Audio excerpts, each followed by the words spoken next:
இனிமே ராசாத்தி பிரதீப் குமார் சார் அவங்களும் ரெகானா பாப்பாவும் பாடியிருக்காங்க.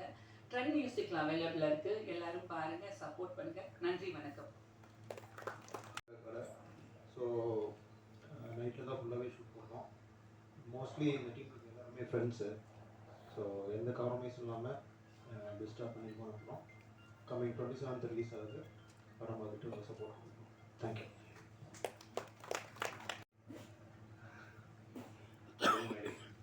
லைட்டாக ஷூரிங் தான் இருக்குது. 3 வருஷம் பண்ணோம் இந்த படம். 3 வருஷம் கஷ்டப்பட்டு எல்லோரும் வழக்கமாக சொல்கிறது தான். இருந்தாலும் 3 வருஷம் ரொம்ப பாடுபட்டோம். ரொம்ப சிம்பிளாக தான் ஆரம்பித்தோம். ரொம்ப பெரிய படம் இல்லை, ரொம்ப சின்ன படம், ரொம்ப அழகான படம். எங்களால் என்ன முயற்சி எடுத்துருக்கோமோ நாங்கள் போட்டிருக்கோம்.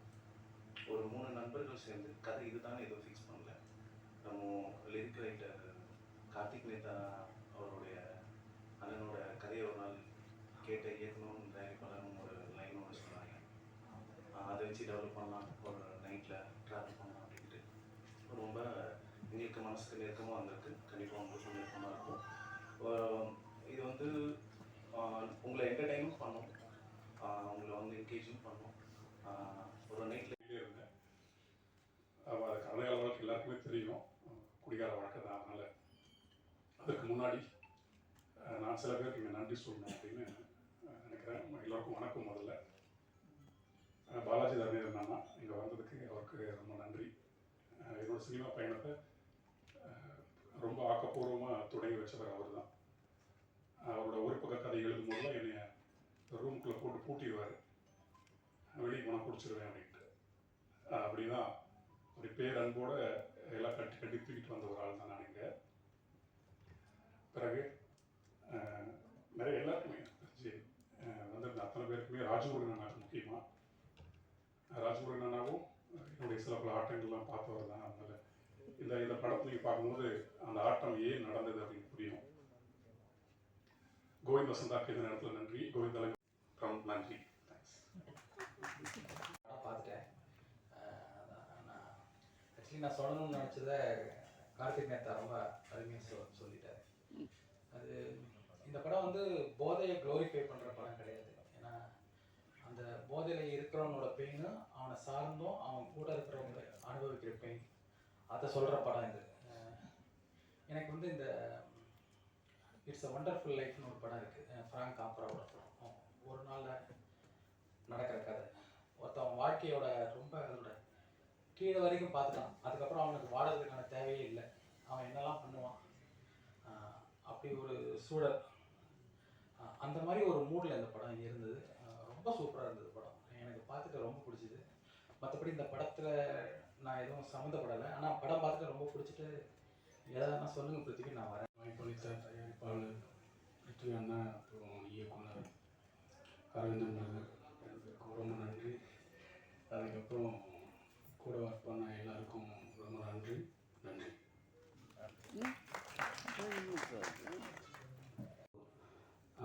புதுசாக சில பேர் சேர்ந்து எடுத்துருக்கிற படம், அதை கொஞ்சம் பாரு, அதுக்கு ஏதாவது சப்போர்ட் பண்ணு அப்படின்னாரு. பொதுவாக இந்த மாதிரியான விஷயங்கள் வரும்போது நம்ம சப்போர்ட் பண்ணுறது பண்ணல அப்படிங்கிறதெல்லாம் தாண்டி, அது இல்லாமல் ஆஃப்லைன்லேயும் நிறைய உறவியர்கள் சப்போர்ட் பண்ணிட்டு இருக்காங்க. அவங்க எல்லாத்துக்கும் ஆர்டரெல்லாம் பேச தெரியாது. ஃபஸ்ட்டு இந்த படம் ஆரம்பித்ததே வந்து ஒரு நல்ல இதாக இருந்தது. நானும் அரவிந்தும் சரன்ஸ்கேஸில் ஒர்க் பண்ணிட்டு இருந்தோம். ஒரு நல்ல சம்பளம், ஒரு படம். திடீர்னு ஒரு நாள் இல்லை இந்த படம் நடக்கலை அப்படின்ட்டாங்க. கையில் ஒரு 1000 ரூபா இருந்தது. அந்த மாதம் சம்பளம் வருமா என்னன்னு தெரியாது. இந்த 1000 ரூபா வச்சுட்டு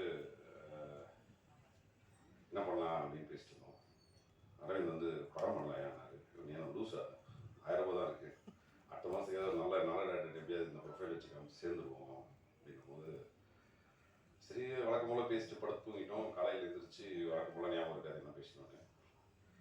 சரி, ஆனால் அதுக்கப்புறம் வந்து ஒரு லைன் ஒன்று பேசிட்டு இருக்கும்போது, அரவிந்துக்கு வந்து எப்படியாவது படம் பண்ணிடணும் அப்படின்ட்டு, இல்லையா நீ கொஞ்சம் யோசிச்சு பாரு, படம் பண்ணிடலாம். நான் சினிமாவுக்கு வந்து நடிக்கணும் தான் வந்தேன், தெரியாமல் சொன்ன ட்ரைட்டு கூட ட்ரைட்டு. அரவிந்த் வந்து ப்ராப்பராக டேரக்டர் ஆகணும். சரி அரவிந்த் வந்து எப்படியாவது நீ பண்ணிடுவோம் அப்படின்னு சொல்லி ஆரம்பித்த படம் தான். அப்படிதான் இந்த படம் ஸ்டார்ட் ஆச்சு. கையில் காசுலாம் கிடையாது. ஒருத்தருடைய அப்படியே நானும் அவன் நல்லா பேசுவோம். போயிட்டு பேசி உட்காந்து ஒரு 2 லட்ச ரூபா ஃபஸ்ட்டு ஒருத்தர் ஏமாற்றி வாங்கணும். அதுக்கப்புறம் அவர் எங்களை நம்பினார். அப்புறம் இவரை காமிச்சு இன்னொருத்தருக்கு ஒரு 5 லட்ச ரூபா வாங்கணும். அப்புறம் கொஞ்சம் கொஞ்சமாக எடுத்து அதை காமிச்சு பணம் இருக்குன்னு தான் பணம் வாங்கணும். அப்படி தான் இந்த படம் ரெடியாச்சு. ப்ரொடியூசர்னா வழக்கமான பணம் எடுத்து வந்து நான் ப்ரொடியூஸ் பண்ணலை. கிட்டத்தட்ட ஏமாத்தணும் மீன்ஸ் படம் பண்ணணும் அப்படின்ற ஒரு இது. நிறைய நடிகர்கள் வந்து எங்கள் மேலே ஒரு சின்ன நம்பிக்கை வந்து ஃப்ரீயாக நடிச்சு கொடுத்தாங்க. பக்ஷன், விஜயகுமார், நிறைய பேர். ஜீவாக்கெலாம் எங்கள் பேமெண்ட் போச்சான்னு கூட எனக்கு தெரியல. நிறைய பேர் ஹெல்ப் பண்ணாங்க. ஸோ இப்படி படம் பண்ணலாம் அப்படின்ட்டு ஆரம்பிச்சுட்டு வந்து எங்களுக்கே தெரியல. சரி இப்போ ஸ்கிரிப்ட் உட்காந்து ஒரு லைன் பேசி ஸ்கிரிப்ட் பண்ணுவோம் அப்படின்ட்டு போய் உட்காந்து பேச ஆரம்பித்தோம். சரி குடிகாரம் பற்றியான ஸ்கிரிப்ட் ஆச்சு, என்ன பண்ணலாம் அப்படின்னும்போது டக்குனு பேப்பர் எடுத்து பெஸ்ட்டு குடிகாரர்கள்லாம் எழுதினேன் யாராக இருக்காங்க. அதில் ஃபஸ்ட்டு வந்து அண்ணன் கார்த்திக் நேத்தா தான் என் நண்பன். அவர் பேர் தான் வந்துச்சு. சரி உடனே ஃபோனை போட்டோம் அங்கேருந்து, இப்படி ஒரு படம் பண்ணோம் அப்படின்ட்டு. அதை சொல்ல மாதிரி அவர் சிலபஸ் அவர் நீங்கள் பார்த்த கார்த்திகை தவிர நான் பார்த்த கார்த்திகை தவிர பிரபா வைன் ஷாப்பில் வந்து ஃபஸ்ட் டைம் கார்த்திகை வந்து அவர் ஒரு அப்பப்போ ஒரு அறிவுறுத்தல் சொல்லுவார். அவர் எது குடிக்கிறோன்னா இந்த உலகத்தை யாராக காப்பாற்றணும், நம்ம தான் காப்பாற்றணும். அதனால் காலையில் ஒரு கட்டிங் போட்டால் தான் அடுத்தடுத்த ஒரு டேக் ஆஃப் ஆகும் அப்படின்ட்டு. நான் வேறு மாதிரி கார்த்திக் நேத்தாவை பார்த்துருக்கேன். நான் பயந்த கார்த்திக் நேத்தாலாம் இருக்குது. சட்டையை கட்டிட்டு ஹெல்மெட் வந்துட்டு மாட்டு பஸ் ஏறினார். எங்கே போகிறீங்க கேட்டால் உலகத்தை காப்பாற்றணும், நிறைய ஒர்க் இருக்குது. இப்படி பல சம்பவங்கள் இருக்குது கார்த்திக் நேத்தா. சரி உடனே கார்த்திக் ஃபோன் அடித்தோடனே சரி வழக்கம் கூட பண்ணிவிடுவோம் அப்படின்ட்டு ஒரு 2 மாதம் வாழ்க்கையில் நடந்த எல்லா விஷயங்களும் கிட்டத்தட்ட ஒரு 40-50 மணி நேரம் ஃபுட்டேஜே இருக்குது. அவர் பேசினார். அப்போயே கான்ஃபிடென்ட் ஆகிடுச்சு இந்த படம் கன்ஃபார்ம் விட்டு. ஏன்னா அவ்வளோ விஷயங்கள்.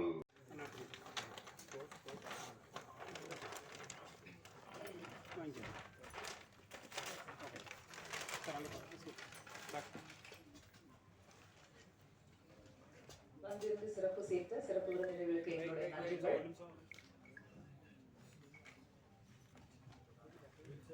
கெஸ்ட் எல்லாம் சென்ற பிறகு கொஸ்டின் ஆன்சர்